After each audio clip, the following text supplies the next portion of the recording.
મારું નામ ધ્રુમિલ શુક્લ છે। મેં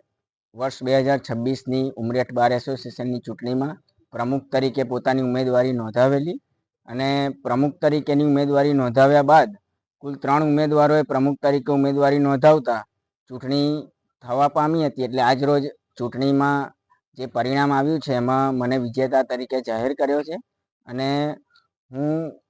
ખૂબ જ વયમાં યુવાન છું અને નાની ઉંમરે પ્રમુખ તરીકે મેં ઉમેદવારી નોંધાવેલી અને ઉમેદવારી નોંધાવવા પાછળનું મૂળ મારું કારણ એવું હતું કે 12મા જે પાયાના પ્રશ્નો છે, જેવા કે લાઇબ્રેરીનું વ્યવસ્થાપન કરવું, લેડીઝ માટે 12 રૂમની અલગ વ્યવસ્થા કરવી, તેવી જ રીતે બાર અને બેન્ચ વચ્ચે જે સમન્વય છે જળવાય, જેમ કે બાર છે એ બેન્ચના પ્રશ્નો સમજે અને બેન્ચ પણ બારના પ્રશ્નો સમજે અને નાનામાં નાના વકીલનો અવાજ કોઈ પણ કચેરી હોય,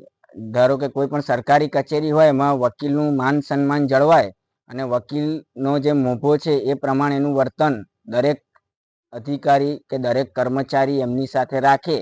તે અમારો મૂળ ઉદ્દેશ હતો। અને વધુમાં જે જુનિયર વકીલો છે કે જેઓને પોતા પાસે કોઈ પોતાની લાઇબ્રેરી નથી હોતી, જેથી બહારની લાઇબ્રેરી તેઓ ઇઝીલી યુઝ કરી શકે, નવા કાયદાની જે ચોપડીઓ હોય એ ઇઝીલી બારમાં વહેલામાં વહેલી તકે અવેલેબલ થાય, આ બધા પાયાના પ્રશ્નોને નહીં અને હું ચૂંટણીમાં મેં ઉમેદવારી કરી હતી અને મને જ્યારે વિજેતા તરીકે તમામ મતદારો 105 મતદારો પૈકી 96 મતદારો, તમામ મતદારોનો હું આભાર માનું છું અને મને જે જવાબદારી સોંપી છે એનું અક્ષરશઃ પાલન કરવા હું ખૂબ નિષ્ઠાપૂર્વક કામ કરીશ એવું ચોક્કસ બારને ખાતરી આપું છું।